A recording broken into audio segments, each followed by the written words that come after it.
Testing, testing. 1, 2, 3. We are a go. Hell yeah. How is it going, my hoser community of 4 people? This is episode number 45. Getting up there already. The title of this episode is Jagr Saves Christmas. Now, if you don't know who Jagr is, then you're not a big hockey fan. But that shouldn't scare you, because as much as this episode's about Jagr, it's also about a Christmas story. It's like 2 weeks after Christmas is when it was posted. More New Year's Christmas thing, you know. This was from early January 2021. Or 22, actually. So this would have been the start of the new year. And then that's what this episode's about. It's Jaromír Jágr, the hockey player, saves Christmas. It's a stupid story I tried to make, and hey, whatever. It served a purpose. It made the podcast funny, and the video you're watching with it, such a great Christmas theme. This game is called Wrath Aeon of Ruin. I think that's how you pronounce it. It's a retro first-person shooter, boomer shooter they call it, and it is just super cool. It's a lot like that Dusk game I did a while back, but it's not quite as retro. It's old school graphics, but this one's, more detailed. And this is going to be a 3-parter. The game is basically 3 games in one. There's 3 hub worlds, and each one has 5 levels and a boss, and it's so comprehensive and big. And even me trimming a lot of it out, there's just too much to miss. I was hoping to cut it down into 2 videos at most, but then I just had to cut too much cool shit out. So this is part 1 of it. Next episode will be part 2, and then I'll do part 3 later. I'm trying not to get too many of these game ones back to back, but yeah. So this is Jagr Saves Christmas to Wrath Aeon of Ruin, the game. Enjoy. Grab a beer, sit down, and stick around. In 1, 2, 3, 4.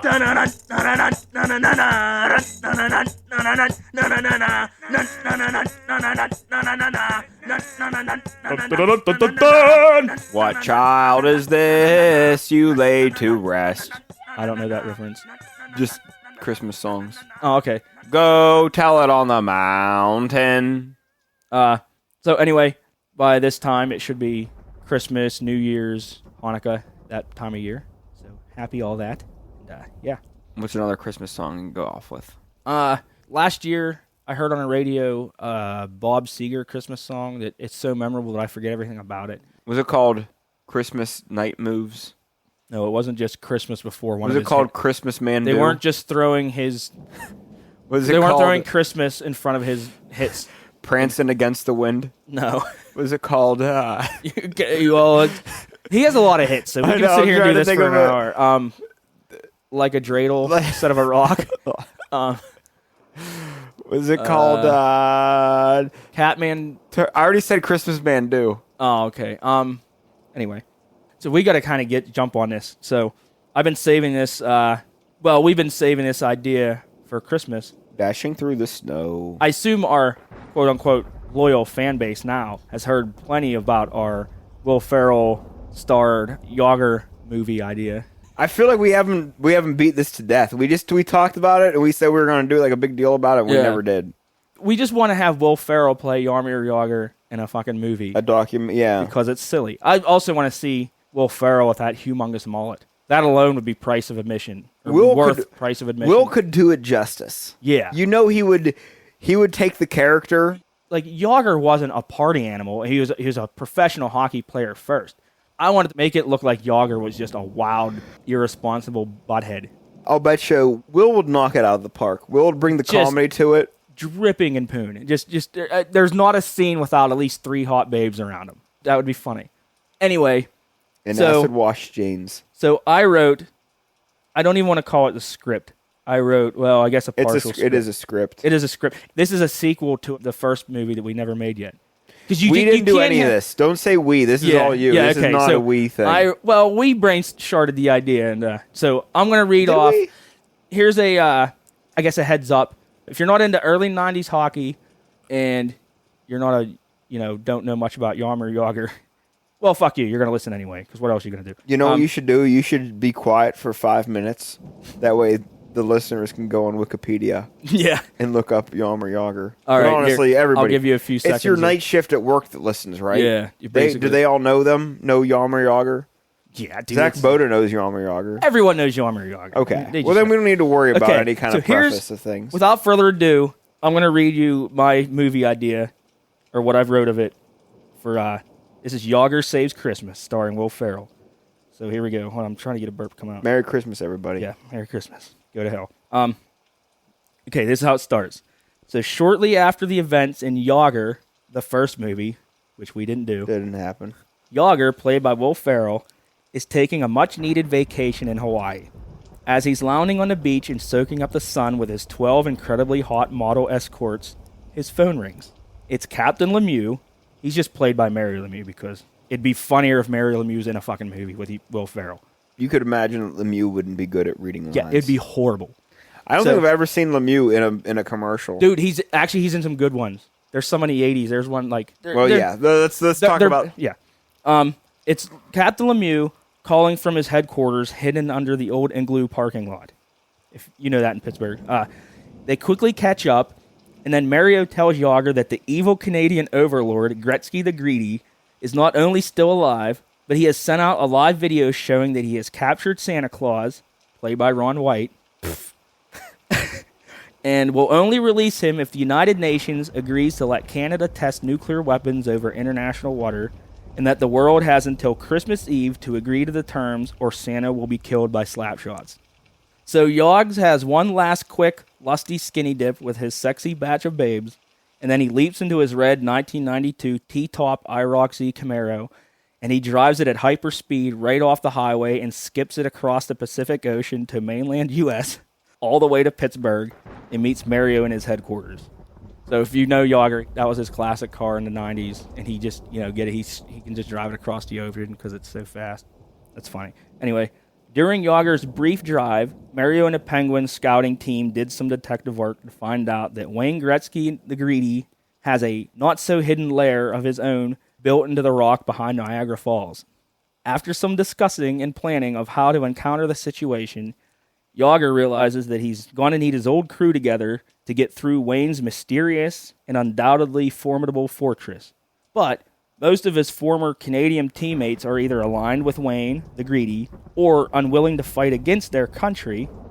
That's why Mario stays hidden, because he doesn't want, he's a traitor if he's against Gretzky, but, Interesting. Yeah. Makes a lot of sense. And the rest of his whole teammates are scattered across the globe because they're fucking retired, and so tracking them down won't be easy.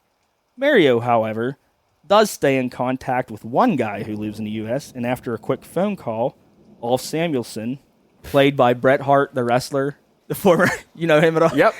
Bret the Hitman. Ulf Samuelsson, played by Bret Hart, is on his way to help. Protecting both Yogs and Mario for years in the NHL, his obvious toughness and loyalty is unquestionably a great asset to their cause. Kevin Stevens was another obvious choice, but he's of no help since he's in rehab again from his crack addiction. And so Yogs and Ulf drive his Camaro across the Atlantic Ocean because it's so fast it can skip across water, to Jagr's homeland of the Czech Republic, where three of his fellow countrymen and former Olympic championship winning teammates live. As soon as they cross the Czech border, they see a hitchhiker and decide to give him a ride. Upon pulling up to the lone man, they both immediately recognize the face and short stature of Marty Straka, played by Elijah Wood. Well, what a coincidence, Jagr says, sarcastically. And lucky for you, your tiny frame can fit in a child's seats, because Camaros have tiny rear seats. Get in and help us find a few guys. So they pick up Marty Straka, which Marty Straka played for the Penguins, and they were both from the Czech Republic. You should either know that or fuck off, because just know that. So Marty hops in and explains, the situation, that Mario found his phone number and briefed him on the situation. He also knows where the other former Czech Penguin teammates live, and soon after they have Robert Lang, played by Charlie Sheen. And I have Dominic Hasek, because he never played for the Penguins, but he was a Czech Republic, and they played on the Olympic teams all the time. So Rob Lang, played by Charlie Sheen, and Dominic Hasek, played by Emilio Estevez, because you got to have the brothers. And So they find them, they're tagging along, and off they go to find the other crew members in the vastness of Russia. Does Dominic Hasek have that same old-fashioned cage on his helmet? Oh. He had a player helmet. Yes, he always had the cage. What a goofy... Of course he what did. why? I love that, too. I don't know why. Why? Everyone else, there's a reason why the rest of, Hey, the rest was of the good. NHL... Yeah, but he wasn't as good as Waugh. Well, he didn't win as many cups as Waugh, did he? I don't know. He didn't, but... I always liked Hasek, though. I did, too. Didn't he get in trouble for, beating his wife, too, or something? Oh, I know the Penguins goalie did, but... I don't know. Maybe he was just a known dickhead or something. I don't know anything. At least I don't remember anything, extracurricular about Dominic Hasek. Okay, I just remember the helmet. So, they're going to Russia to find some few people. So, cut scene to Jagr's Camaro. They put chains on the rear tires, and they replaced the front tires with skis because they're going to Russia, and it's all Siberia, stereotypical winter in Russia. And they stop in a field, followed by Hasek and Lang driving a blue 1985 four-wheel drive Lamborghini ML2000 SUV. I just want to throw that in there because that's still one of the coolest vehicles ever, and they're rich and they can afford it. So where do we find these guys? Asked Straka, and Jagr replies, the hard way. We split up, go different directions, town to town, door to door, person to person, and ask for their whereabouts. If you find any clues, text the others, and we'll go from there. So you cut a 5-minute collage of the individual guys trudging through snow, knocking door to door, all that bullshit. Finally, it cuts to a scene of Jagr getting a text from Lang stating, found one of them, meet in Yukotsika, Siberia. And so it cuts to all the guys. They all do a different cross-country trek to a small log cabin in the middle of the Russian frontier. And Jagr's about to knock on the door of a log cabin when they all simultaneously hear wood chopping sounds from around back. And they go take a look where they see a fully bearded Alexei Kovalev chopping firewood. Now, I didn't have an actor playing Kovalev. I don't... Actually, I just forgot. Who would? Dolph Lundgren. Done. It'd have to be Dolph Lundgren, right? Big, tall Russian. Unless there's something you can think of someone funnier. I'm trying to think of something. For now, we'll go to Dolph Lundgren. If you think of anything I like better. Dolph Lundgren. Okay, we'll go Dolph Lundgren for now. So Dolph Lundgren playing Alexei Kovalev's chopping firewood. Need a hand? Asked Jagr. And Kovy says, well, I tried to do the Russian. He's like, there are some ugly faces that I haven't seen in years. What the fuck are you losers doing here? I don't want to do that the whole time. Jason Statham, maybe? I don't know what he looks like. So anyway, he says, what the fuck are you losers doing here? And Jagr replies, well, give me an axe. These guys will carry and stack the wood, and we'll explain inside when we're done. So here's who it would be. One of the guys from the band Hanson. Oh, my goodness. Save that idea. So, you save that idea. All right, I'll save that idea. I like the idea, but I got a better use for it. So, the idea is just that's what Kovalev does now. He just lives in Siberia in a log cabin, and he's just with a huge beard, chopping firewood. That's just as Russian looking as possible. Mm-hmm. So they change. They're all inside doing shots of vodka, and they're just explaining the situation. So Kovy readily agrees to help, and Yogs tells him that they're still one man short, and he asks if he happens to know where he'd be. Kovalev tells the crew that he heard some rumors of his whereabouts, but it could be a wild goose chase. Being that the required destination is many miles away in very remote wilderness, he has them all pile into his Rokon. Now, I explained this before. So a Rokon, you got to Google this shit. It's an insane amphibious four-wheel drive. Is that the screw thing? It's it ain't that one. The Rokon is they're tires, but they're enormous. They're overinflated to float. It's not even street legal. It's just a swamp buggy thing. These things are unstoppable. They're awesome. They're really fucking cool. And that's also really Russian. So they pile into his Rokon, and he takes them to where he hopes he currently lives. Scene changes till all the guys are standing by a huge scenic lakefront with no houses or buildings in sight. One of the guys says, hold on, there's a piece of pork. I just picked that out of my teeth. Nice. We ate some pork earlier. So they're sitting out in front of this scenic lake, and one of the guys says, hey, we checked the whole perimeter. Nobody lives by this lake. There's not even any four-wheeler paths. And a dejected Kovy says, sorry, guys, I guess we'll just have to do without. And just then, as they are about to leave, an old Soviet-era submarine breaches the water and surfaces and slowly settles. Then the main hatch opens on top, and out climbs Darius Kasparaitis, shouting. It's gonna be. I was thinking it's either gonna be Kasparaitis or Peter Nedved. Yeah. Kasparaitis shouts, "Well, if it ain't the never-checking checks, what brings you pissants here?" And then Jagr replies, "We were told a mermaid lives here, and she'd suck us all off. They didn't tell us she was so ugly, though." Where Casper gives a hearty laugh and then pulls out an inflatable dinghy and meets the guys on shore to hear the situation and quickly agrees to help them. "So, how are we going to sneak into Gretzky's fortress?" asks Straka. "That place is full of tourists, and they'll give us away." Well, Casper says, "I have an idea," and they all follow his gaze to his submarine. Cut scene, because you can just go from a mainland lake, it can just appear in the ocean anytime. Anyway, cut scene change to they're inside the submarine under the water of Niagara Falls, which is probably, 20 feet deep at the most? I don't know. I'm sure a nuclear-era submarine, it'd be a tight fit. Anyway, that's the joke of it. Because do you watch that movie, Beer Fest? No. In the little movie, bit of it, but not enough. In the movie, they have a bar. It's a bar near like a creek, but the Germans in the movie are in they're in an old German U-boat spying on it, and that's half the joke of it's like there's no way that thing would even submerge. Half the fucking submarine, it'd be beached. Yeah, that was a joke, part of the joke. Anyway, so after about 10 torpedo blasts, they made a large enough tunnel for the submarine to fit through and move into the entrance of Gretzky's hideout because it's behind the waterfall of. Once the sub was docked by a walkway, the guys quickly laced up into full NHL gear, since all the tunnel floor appeared to be covered in ice and skatable. Of course it would be. Quickly, some henchmen come skating out shooting pistols. The guys easily deflect the bullets with their hockey sticks, and then one time the last two salvo back towards their attackers and killed them. The group then scanned their surroundings, and it was obvious the only way to go was straight ahead. They could see rotating cameras moving and track the group as they progressed forward. After about 10 minutes of cautiously walking into the tunnel, Jagr halted the group and says, "Did you guys hear that?" And immediately after, a faint female laughter could be heard up ahead, followed by a loud pop sound. Just then, an object came rushing towards them, and they all ducked just as it narrowly missed Alf's head and smashed into the wall behind them. "Was that a hot dog?" Alf asked. Then another boom sounded, and another object came rocketing close by them. That was a T-shirt. And at that moment, 6 skimpily clad ice babes came skating into view, shaking their scrumptious hips and launching hot dogs and T-shirts out of cannons at the men at lethal velocities. The crew of A-liners were narrowly dodging and deflecting the merch bullets up to that point, but it was mostly luck that a round hadn't caused serious injury or death so far. "What are we going to do?" asked Kovalev nervously. "We can't dodge this shit much longer."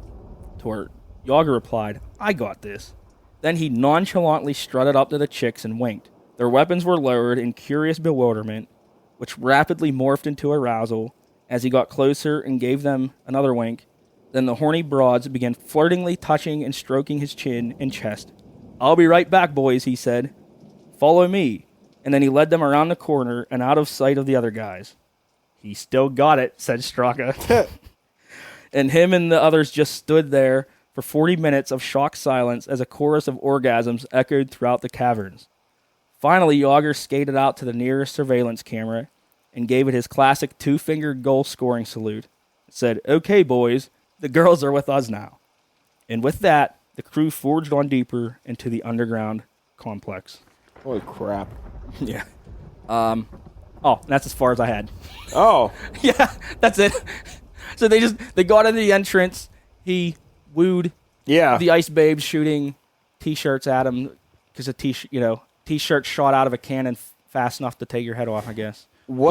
So at some point the next obstacle is a drunk Brett Hall, played by Woody Harrelson. He tries running them over with a Zamboni, but he crashes. Kovalev just bribes him with some vodka, and then all of a sudden Brett Hall's on their side. Because Brett Hall is now I think I think he might have just got passed by fucking Ovechkin. Anyway, I think Brett Hall was the third highest goal scorer, right? And he was American, and he always seemed like a guy who could drink some beer. Just because I've seen him, you see him drunk on the bench before. He seems like a cool guy. If you're gonna drink like a fun dude. If there's NHL legend you want to drink some beer with, Brett Hall's a dude. And I'm like, dude, played by Woody Harrelson. So I think that would be funny. And then what I have is they eventually find the main hideout and meet Gretzky and co.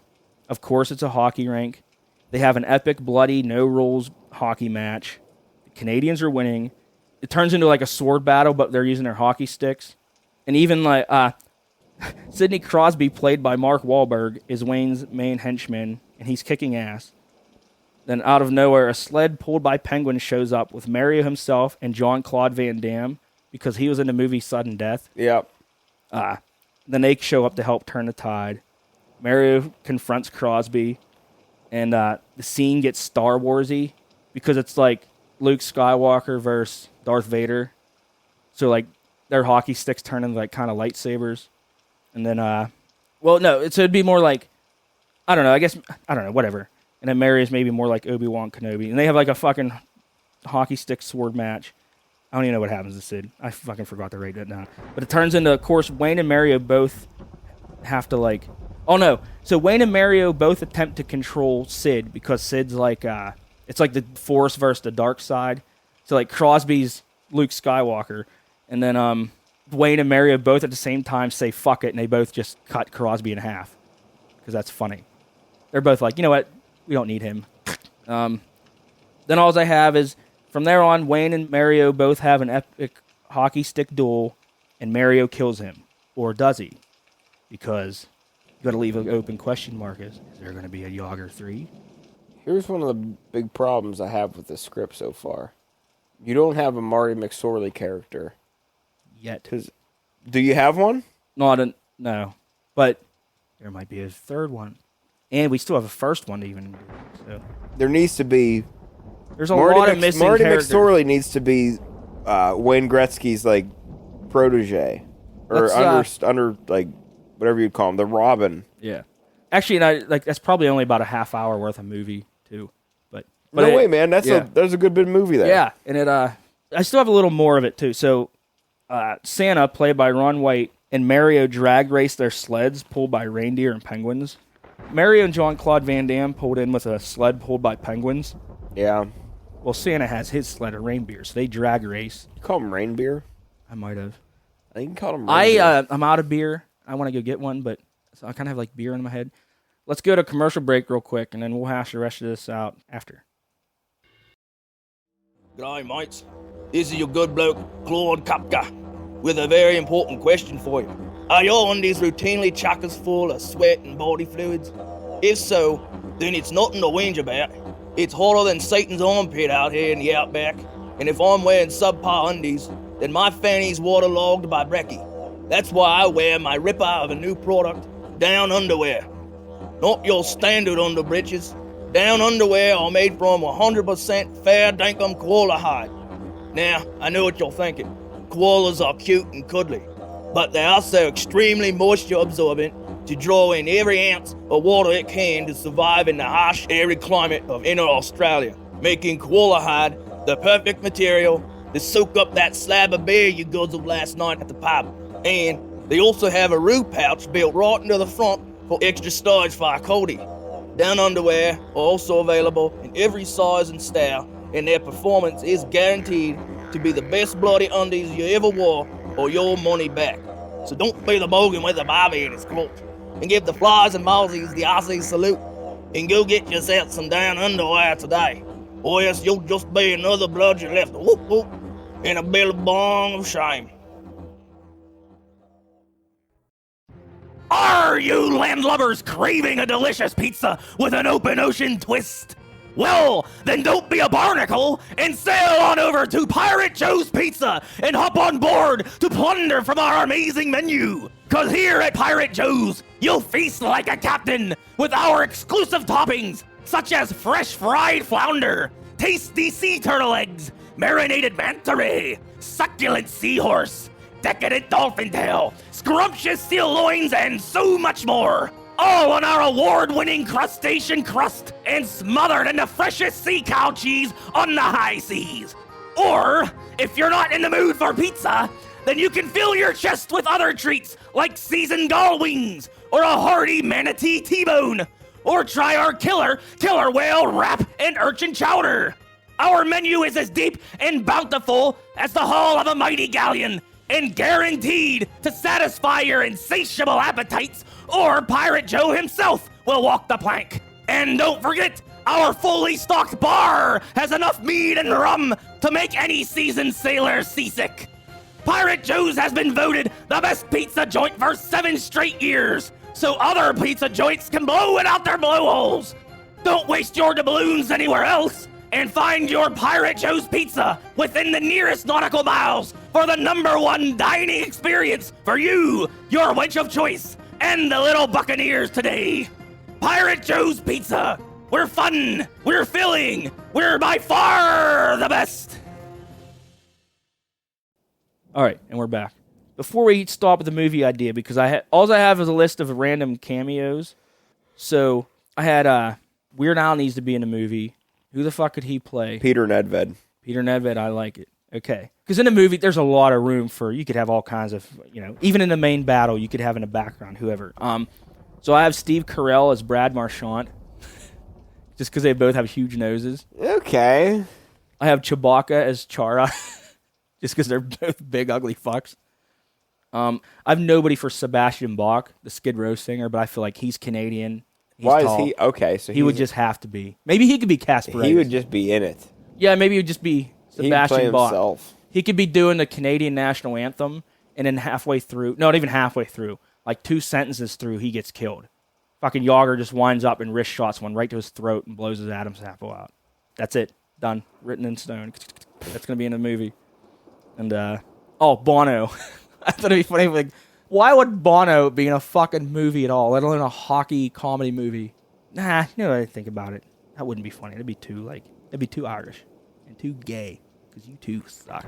U2 doesn't suck. They didn't suck, but they do now. They were cool. U2 The Joshua Tree was cool when I was a kid, and like even the album before that I liked a lot of, but honestly, when's the last time you put a U2 CD If a in? band puts out 4 classic albums, then they don't suck. Do they have 4 classic albums? Joshua Tree, War, When I say because there's classic albums Boy. there's classic albums that are terrible. No, there aren't. In my opinion, they're terrible, which makes them terrible. Fucking Wham! George Michaels has classic albums. Would Not you listen 4 to of it? them. Well, combined it. Yeah, you're right. How about The Police? Do you listen to The Police? Sometimes. Michael Jackson. Every album he made's classic album. That's not true.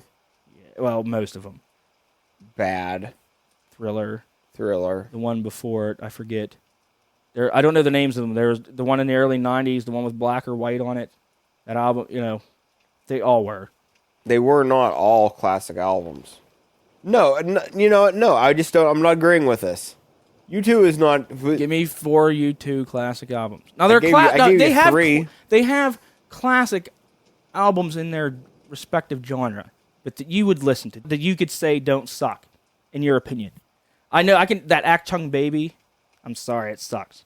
It has big hits. It's their classic, one of their classic albums. But when I put it in my, that was going to be my other. I listen to it. I'm like, this sucks, and I take it out because I've done it. That was going to be my other one. Yeah, and well, they had that war one, yes. But really, the rest of the honestly, it blows. Joshua Tree, War, Boy, and Octung Baby. And no, Unforgettable Fire. Yep. Yeah. Okay, so there's 5. I like some of. I don't think Boy's a classic. It's just because you know the name of it, but it's awful. I mean, it's just they have big hits, but I'm talking an album. Like if you put it in, and I'm just saying it's.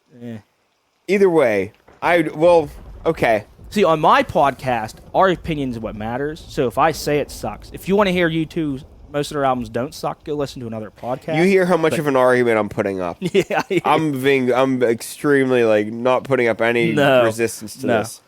But also, nonetheless, I'm just not saying U2 sucks. Yeah. I'm going to. I'm just going to say it. I'm going to say U2 sucks.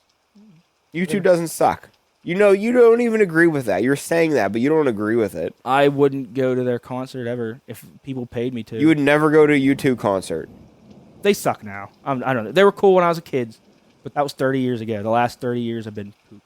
They've been poop on their part, I think. It's not just because Bono's trying to save the world. I just think their music is awful now. But hey, I don't want to spend the rest of the podcast arguing against or for YouTube because they get enough time and attention. So let's just review this beer. Yeah. Because so this was Cellarworks Brewing out of Jenks. Sarver. Yeah, it's a local beer. Very we actually local. We're drinking. Well, I'm drinking out of a glass, but we got a growler filled up of it. And this is this just a light lager? Is that what it was called? That's what they said it was called. Dang, if it isn't adequate. Yeah, it's pretty good. I mean, I would give it I'd give it a 4. Yeah, it's easily drinkable. Yeah. I would put it at the. I would say it tastes like straw. Yeah, it's like that. It's that style of just crushable. Yeah. I don't even know the alcohol percentage. I don't know. I don't care. Probably were 4 to between 4 and 5. Probably closer to 4. We were eating barbecue, so it's like I don't want to drink a heavy IPA or stout and get full. You know, that's a lot of shit to be putting in your stomach. So the beer served its purpose. Yeah, really. Good beer. I think we finished that thing up. Yeah. Dang. Okay. We still have those beers from. Yeah, I brought some other beers to review, but we're in here and the fridge is out there. See, the cats are cute. I'm gonna cats fall are asleep. cute, but I'm reinforcing my idea of why are we fucking around with pet dogs and cats? Kangaroos have little arms, and I'm telling you, man, you could train a kangaroo to go in that fridge, put the beers in the pouch. Well, they don't even have to put the beers in the pouch. I think it could hold a beer in its paws. I don't know. If anything, it could scoop it into its pouch and hop on, bring it in What's here. a kangaroo poop like? What would be any bigger or worse than a dog's? Probably. Yeah, probably. But I would think beer. when it came to domesticating animals, like our forefathers who were domesticating, they probably knew what animals were. I don't know, man. I'm thinking, dude, you could have a monkey go in that. Well, of course, a monkey's going to open that fridge. It ain't going to get his beers. It's just going to tear apart. It's going to take them, and it's going to That's take the other all part the I eggs. think about. And it's for a kangaroo, they eat vegetables. So a kangaroo would be like, yeah, you'd have to. Also, why would you even have vegetables in your fridge anyway? So it's true. Just keep meats and beer in there, and you're good. I mean, I don't know. Well, let's go on to music. So we just saw a band last night. 2 of them, actually. We saw 2 bands last night. We saw King Buffalo headline, which we've plugged on here before. Yep. They slayed. They rocked. They were so good and so tight, and just one of the grooviest shows. And we saw them in like a bar with what? Was there 50 people there? You know what? I was wondering that. I don't even know the capacity would fit, like, no way 100. I was going to say 100. Maybe. I mean, including the, like, bartenders and stuff. Like, maybe total. And that band should be at least playing at Mr. Smalls. I mean, at least with, like, 5,000 people. Even their kind of particular stoner rock kind of shit. But if you go online and look at any of their other live videos, like, only in Pittsburgh would they play to 100 people, which worked out in our favor, because to me, that's great. We were, 5 feet from the stage? We could have got closer. If we wanted to get weird about it, we could have, like, went up and, like... We could have been the weirdest people there. We could have flicked a booger at anyone in the band if we wanted to. Yeah, it was cool. We were, had a good time. But King Buffalo's a band we've been watching since, like... We've been following King Buffalo since before they put their first album like out. I said, Pittsburgh's such a shitty perspective of it, because around here they're just another no-name band. But, like, as far as the music we on the scene, they're a big name. They're big. Like, they every time they make an album and they print vinyls of it, it's literally sold out that day. 2 days after the last album, pre-sold, done. They're sold out. Like, they make some money. Have we talked about Doomfest? No. I was gonna get to that, because it was just a week ago, 2 weeks ago. Last week, I think it was last week. This time we went to Doomfest. Oh wait, no, that was 2 weeks ago. 2 weeks ago. Because last week I was up at camp. Yeah, in Frederick, Maryland. Well, it was 4 days. We were there 3 days, but yeah, 3 days of Doom music. That was cool. By default, I was kind of thinking the other day, realizing going back through how many bands we saw, drank a good bit of beer, because you drink a beer, at least a beer, you listen to a band, and these are, short sets, half hour, 40 minutes. Yeah. Band. So a band's done with their set at one venue. So one venue was a brewery. What was it? The Old Mother Brewery? Old Mother Brewery, which, I mean, I don't think they have a weak beer there. There was not a bad beer. Through all the beers they had, and they had some, I didn't try any of the sours. Yeah, those don't count anymore. Sours, that's what I was saying. Guys, just sours are the U2 of beers. No, I'm because just kidding. the sours are the fish of beers. Yeah, and they're just annoying. They're unnecessary as fuck. Just eat a couple. The only reason you make them is just for the fact of like trying to prove like, oh, I like something that's gross. Because I can. Oh, I could have. This isn't good. I could have a like milkshake beer. Yeah, you could put beer in a milkshake and drink it, but don't do it. They suck. But anyway, so it was cool. You drank the beer too. Watched that band. Went right across the street to the other venue. Grabbed the beer and watched that band. And you alternated from like 5 in the evening till midnight, 1 in the morning. So I was thinking like back and forth. I mean, at least 10 beers. You know. Just doing that, and that's not counting the shit we drank before the shows. Yeah. Or the other stuff we ingested. It was a lot of music. It was a lot of alcohol, and so many of those bands sounded exactly the same. Doom Fest was a lot of. I've been preaching about that doom genre. It wears out quick. I can listen to these psychedelic bands all day long. Yeah.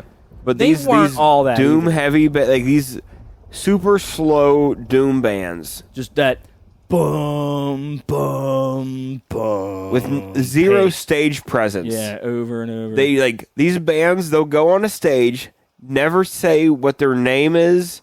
You won't even know who's playing. No, they just start playing a song, and then 30 minutes later they say thank you, and that's like, okay, well this show is over. They don't even, like, let you know who they are. So you don't even know, like, okay, well, what band was that? If I kind of liked these guys, whose T-shirt am I looking to buy? Also, you don't know that because they don't say it. There was, like, 3 girls, I think, all weekend worth looking at it there. Like, and you're not going to get any chicks like that style of shit either. It's a very male, dude-heavy. Yeah. I like the idea of it. I just wish there was a thrash fest. I don't. Of course, I want to see more like. So call it Doomfest, but make it that a very broad opening of bands. So you guys came Friday, but we were there a day before you. Yeah, that's what the first day was. The first day started off with the worst band. The first band, it was like a 2-piece or 3-piece or something of just annoying. I think they did 3 songs and actually it might have been 2 songs. I think it was like 2 20-minute songs, just 2 guys, like the slowest funeral rock ever, lame. But I was expecting it, and it was the first band of the day, and I'm like, oh, whatever, you just deal with it. But by the end of the night, the shit was, it was rocking. I mean, the last 3 bands, I mean, they were good, and they weren't, I don't think, doomy at all. And I thought, like, that's what I thought. I thought the rest of the time it'd be like, yeah, it's Doom Fest, but it's gonna morph into like, if you're headlining this shit. I don't know. I kind of don't remember a lot. Like the next 2 days, like a lot of it blurred together, and like I said, I kind of took a couple too many edibles, but I was drinking a good bit. I don't know, but I also think just musically it did kind of like blur together. There was also a point to where I was just checking out merch and shit. I was also kind of distracted of just kind of bullshitting with strangers and shit throughout the set. And kind of doing other things, but I don't remember a band like going out of their way to pull my attention back. Nobody did. I can't say that because I do actually. I just don't remember what the music was, but I do remember being interested in a couple of bands. I actually do remember grooving out pretty good, but I just can't remember the details. There were a few bands that were like, I enjoyed this, but for the most part, like these bands, they exist just to like. Yeah. It would be like hockey fans going to watch our beer league team play hockey. With like, expecting like NHL level play. This is shit hockey. When you're watching us play hockey, you're watching shit hockey. This is what I was telling you about like when I go on, I'm always looking for new bands online, and now it's almost like a political party. Now there's like 2 forms of music that's starting to divide. There's no middle ground. It's either commercial, like you're either trying to get on the radio, or now everyone's like too cool to be that. Like we want to be so unradio friendly. Like this doom music, it's like intentionally boring because they're like, the radio sucks. We're anti-Nickelback. They're so anti-Nickelback that they just rather have a 15-minute slow song because that's cool to them. And I think like that's fucking stupid. Just write a good song. I don't know. There's some of it's like I said, good luck with your 5 fans. I'm glad if you enjoy it. That's all that matters. But it's cool if it's a hobby. But I mean, don't expect to make any money on this. Like, you're a fucking idiot if you think that. Like, really, it's boring, man. It really is. Like, and like I said, my podcast, my opinions. Anyway, but that's how Doomfest was. But I had a good time. Yeah, I had a blast, and it's not like Cool town. Yeah, cool town, cool venues, cool event. I wish there was a little more variety in the acts. A little more All the acts, cleavage from. every act was exactly the same. Now, one thing I will say, so it went from Thursday night to Sunday night, but we all left Saturday, and it did seem like Sunday night would have been the better. Another dumb thing: don't have your best headliners play Sunday night. Yeah. That should be your Saturday night things. Sunday should be the hangover day. If Yes. you have a 4-day festival, Sunday should be most people go to work Monday morning. Have your garbage bands play on Thursday and Sunday. Yeah. Your primetime bands should play on Friday and Saturday. Because that's when people are in town watching these shows. Also, every event should cater to me at all times because I'm what matters. Yep. 100%. Yeah. Should be leave-on oriented, everything. Even if I'm not there, they should have me in mind. So last night, the band that opened for King Buffalo, Oh, yeah, they were called the Oregon Space Trail of Doom. And they're referencing that video game, right? are you asking me? No, I guess I'm Or asking. are you just saying it to the Yeah, I'm just audience? saying it. Yeah. Oregon Trail. But also, the kid said he played a lot of Doom. Because honestly, the band didn't really have anything to do with Doom. No. They were not a Doom weren't band. Doom at all. They were, Psychedelic. yeah, that, I keep wanting to throw Grateful Dead in there, but I think it was more because that album cover, it definitely was based off the one Skull and Roses live album from them, I think, is what I think, what came to mind. But, yeah, they were cool. There was, I don't know, what do you call it, hippie jazz? I would just call it psychedelic rock. Yeah, I guess that's the word, yeah. It was like... Good live, though. I enjoyed it. Somewhere between, Cream and... I don't know. Yeah. Psychedelic rock. Out of my comfort zone, I wouldn't have gone to their show, just them, but, an opening band. And That's what I expect to see. When I see, I feel like when it comes to, the Doom, stoner rock, prog metal to, stoner rock genre, I always want my bands to lean more into the psychedelic. I just want them to be good. But the psychedelic one, the bands that are more psychedelic are always the bands that I enjoy more. Yeah. I tend to be that way. And I'm usually just drunk and fucked up, so usually that just sounds better anyway. that band was a lot more psychedelic than they were stoner rock. Yeah. And I thoroughly enjoyed them. That, or to me, you just can't go wrong with a good, hard rock and bar band. But I bought a T-shirt from them. Oh yeah. No, I bought a T-shirt. Yeah, you paid me because for I didn't it, have cash. I didn't have cash on me, Yeah. so I had to. I loaned them the money yesterday. Levon loaned me money. In to buy retrospect, T-shirts. I should have said no, huh? Yeah, you should have. Yeah. This T-shirt, it said Oregon Space Trail of Doom in Times New Roman font, big on the front of the T-shirt. And then it had a picture in black and white that you couldn't make out what the picture was from behind the little area where their march table was. I just assumed it was a picture of Saturn or something You just saw black and gray blur. You couldn't tell what the picture You was. thought it was just a black and white grainy photo of something. So this T-shirt, the photo is the 4 members of the band. They're all naked. And 2 of them are laying on their front, so their butt cheeks are up in the air. And 2 of them are laying on their backs with their hands cupping their wieners. So you can't see their wieners, but you could still tell, it's 4 naked guys on the front of the T-shirt. Yeah. And you could, from where they had the T-shirt displayed, you could not tell. I didn't know that that's what the T-shirt was. I wouldn't have bought a T-shirt like that. Who knows? Someday, though, maybe that T-shirt will be worth, a lot of money. Because, I have the original weird, creepy, gay, naked shirt from them before they were famous. Maybe someday they'll be, huge. And maybe someday, but I doubt for right now, yeah, dude, it's so friggin' weird. you forgot to mention the detail too of is it hot pink? It's definitely pink. I think it's peach colored. Yeah, it's like that's right. It's like peach or salmon. Like it just everything about it's awful. It really like the color of it and the fact that it said Oregon Space Trail of Doom. That's Killer what band that's what name. sold it. That's what sold it to me. And it had a picture, but that's what sold it to you. And then it could have been the picture. The actual shirt is why it's going to be in Goodwill tomorrow. The picture on it was like, you honestly, if you saw it, it's just you couldn't tell what it was until you like. Good thing you bought a shirt you're never going to wear anywhere. Look at it closely, and then when you look at it closely, you realize, oh man, it's weird. It's 4 dudes playing butt and grab ass and grab testes. It's very, very homosexual. Yeah, there are bands though. They probably all got laid last night by hotties just because you. Who knows? Oh well, I'm gonna do a band plug. So one of the bands that we seen down at that Doomfest was D Calhoun. Oh, it was just D Calhoun. It was a big fat dude. He played a shovel guitar, which is literally a shovel, just a small fucking like metal shovel with guitar strings on it, somehow electrified, like a slide guitar shovel.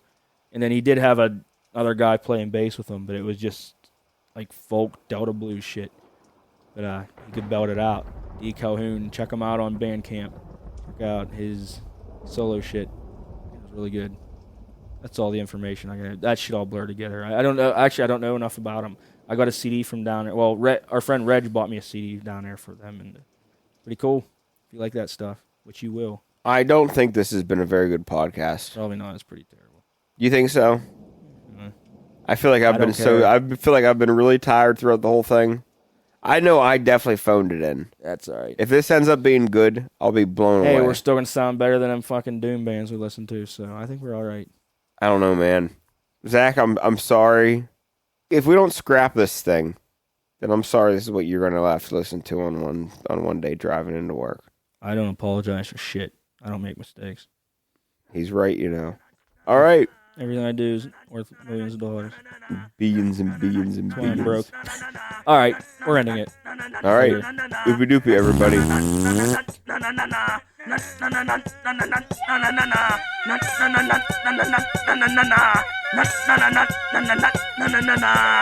That was our show, and now we gotta run.